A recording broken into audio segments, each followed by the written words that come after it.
Imagine you're recording a conversation, but there's no one else in the room.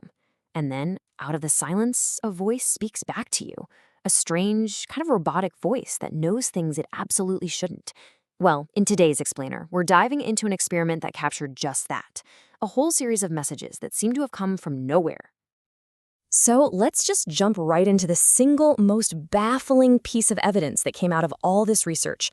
The one that really makes you stop and ask, how on earth is that even possible? Now, if you just read this on its own, it sounds like total nonsense, right? But with a little context, it becomes incredibly specific and, honestly, pretty creepy. This was one of the very first clear replies they managed to capture. Okay, so here's the backstory, and this is where it gets really weird. The message was meant for a woman named Lisa. A few months earlier, she'd had this really difficult surgery on her right foot. But here's the thing almost no one knew. Her other foot, her left one, was going to need the exact same procedure soon. The voice knew. I mean, that's the big question, isn't it? How could some disembodied, robotic voice know something so incredibly private? To even begin to unpack that, we have to look at how this whole experiment was set up in the first place. So, to really get a handle on what was said, we've got to explore how it was said, because the method they used to capture these voices is, well, it's unlike anything you've probably ever heard of. This whole experiment falls under a field called instrumental transcommunication, or ITC for short. The basic idea is to use electronic gear, radios, computers, recorders, as a kind of bridge to communicate with unseen intelligences or maybe even other dimensions. Now, most of the time in this field, experimenters use jumbled up audio, like radio static or bits of human speech, as raw material for the voices to form from. But this experiment did something totally different. They used a single, pure tone that you can't even hear. And this spectrogram shows you exactly what they were working with, a single 4 hertz frequency. Just to give you some perspective, human hearing usually kicks in around 20 hertz. So this is basically a subsonic hum. It's practically silence. The theory is that because the voices had to be built from this tiny slice of sound, they came out sounding really synthesized and robotic. The actual procedure was, believe it or not, surprisingly simple.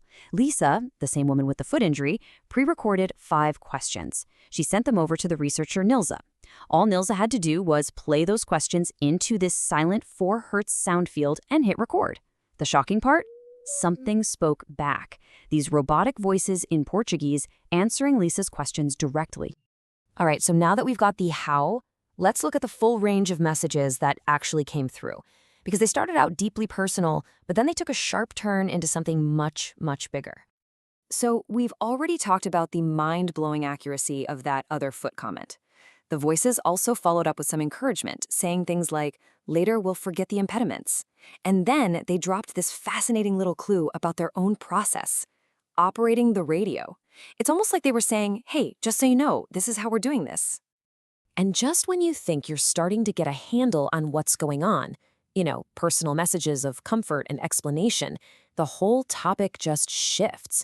It really seems like whoever or whatever was communicating had a much bigger agenda. So Lisa's questions then turned to unidentified aerial phenomena. She asked about some weird circles in other recordings, and the voice just shot back. It is a test. She asked about sightings in the US, and it replied with this cryptic line. They are watching north. Every single answer was direct, it was quick, and it was right on topic. But the most provocative statement by far came at the end of this whole line of questioning. In one single, clear phrase, the voice declared, "Your government owes a reply to the world." A pretty stunningly direct and political accusation coming from, well, wherever it was coming from. So let's recap.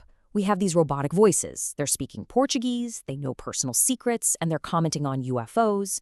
What possible explanation does the source material even offer for any of this? While the researchers tried to tackle 2 of the biggest questions head-on. First, why Portuguese? Their theory is that there's some kind of biocomputer interface on the other side that just defaults to the special language of the region where the experiment is happening. And why robotic? Well, like we saw, they chalk that up to the voice being built out of that single, super simple 4 hertz frequency. But one of the recorded phrases wasn't actually a reply to a question at all. It was just a statement. And it's a statement that opened the door to maybe the most mind-bending theory in this entire experiment. This one specific quote really stood out.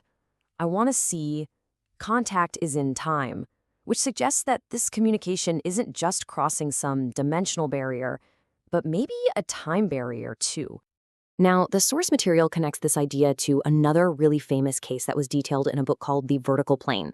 In that story, someone in the 1980s supposedly made contact through an old computer with one person from the year 1570 and another from the year 2109, all at the same time. The implication here is that these contacts might not be limited by linear time the way we are. So we're left with this experiment that started with a voice knowing a secret about a foot surgery, and it ended with a claim that governments owe the world a reply about UFOs. But maybe the most profound idea in all of this is that these voices aren't just from somewhere else, but from somewhen else. And that really just leaves us with one final thought to chew on. If a voice can cross dimensions, what could it tell us across time?